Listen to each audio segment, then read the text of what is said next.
So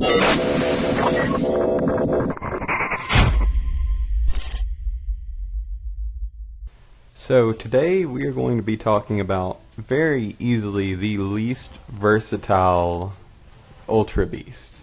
It's Xurkitree. It's UB lighting, I believe, which I thought should be lightning, but that's just me. And it is a pure electric type, which means it only has one weakness, but it only has 3 resistances. Its ability is Beast Boost, which all Ultra Beasts have the same ability. Pretty much what it means is every time you knock out an opponent with an attack, you get a boost to your highest skill, and that doesn't count skills that are boosted, such as if you were to use, say, agility, and your special attack was naturally higher, then your special attack would still be boosted. So, if we look at Circuitry Stats, I think it's pretty clear which stat we'll be using the most, because the Ultra Beasts are just so crazy, because the more you look at them, the higher their different stats go. You look at ones like Buzzwole and Pheromosa, who have stats in the 130s. Then you look at Xurkitree, who has 173 special attack, and you think, how much higher could they go? And then Guzzlord's sitting there with like 230 base HP, which is, it's just insane.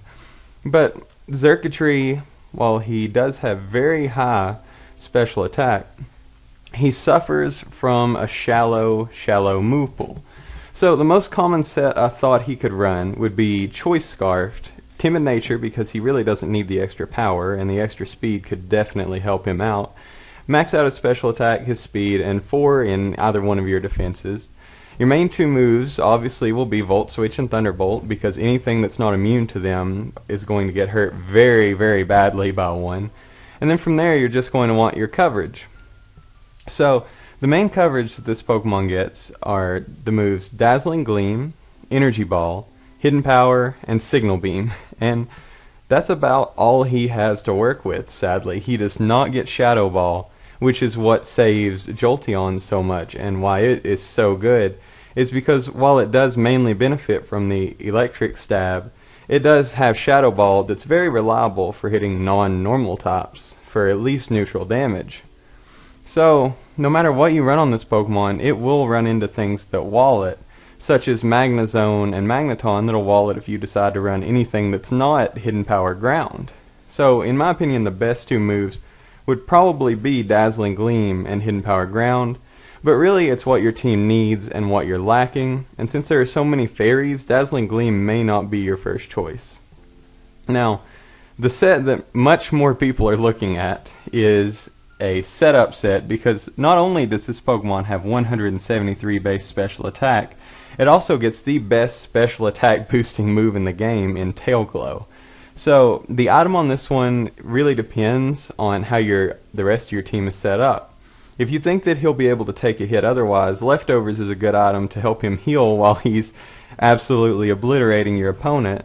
You could also run Air Balloon if you had other Pokemon that are weak to ground, and you could make it seem like your team is very weak to earthquakes, so that when you know your opponent is going to throw one out, you could switch him in and set up, especially if it's a choiced Pokemon, maybe a choice banded Marowak or something like that. You could also run Focus Sash just to ensure that you live a hit, and as long as your opponent doesn't have priority, or perhaps if you paired this Pokemon with Tapu Lele, then you wouldn't have to worry about getting knocked out, because you actually have decent base speed, especially for this generation. So, once again, Timid Nature with max special attack and max speed, just to make sure that you outspeed everything in your speed tier, which is about 83. So, not bad at all. And then you'll want to run Tail Glow, which gives you +3 to your special attack, makes it 2.5 times higher than it already was, which is just insane. From there you'd want to run Thunderbolt as your main stab and your main attack to use, and then once again it comes down to what you need for coverage. I still recommend Hidden Power Ground, and then your last move could be either Signal Beam or Dazzling Gleam. Like I said earlier, it just depends on what you still need, and a lot of people are saying Hidden Power Ice is very good on this Pokemon, but if you decide to run that, you are 100% walled by both Magneton, Magnezone, Togedemaru, you're walled by Alolan, Marowak, Chandelure. There's just too many Pokemon that stand up to you. Maybe not Chandelure so much, but Alolan Marowak, if he were to carry Lightning Rod, just completely laughs at you. So really, I think Hidden Power Ground is the better move. the final set I had was, of course, a bulky Pokemon. They're my absolute favorite kind to run.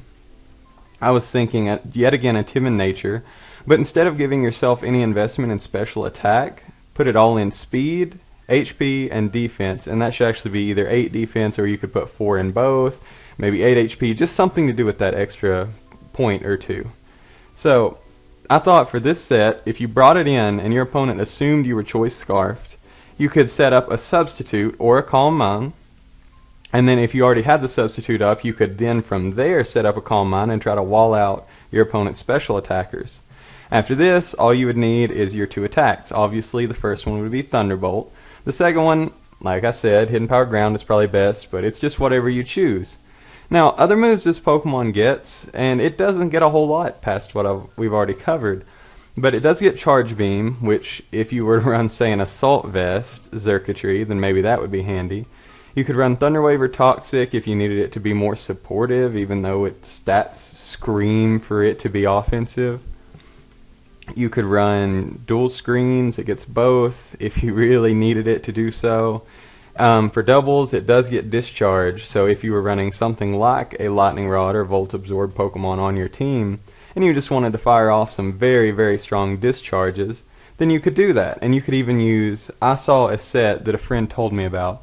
It was Oranguru and Xurkitree, and Xurkitree set up a Tail Glow. Then the Oranguru instructed it, which means it got to use it again and got to max special attack. From there, Xurkitree attacked and knocked out one of the opponent's Pokemon, and Oranguru psyched up and stole the max special attack. So both Pokemon on the opposite side of the team had max special attack, and it's very, very intimidating to be up against something like that. And then from there, you could probably run Discharge, and the Oranguru could run Protect, or just other ways to just absolutely obliterate your opponents with this Pokemon. I see a lot of potential in doubles for it.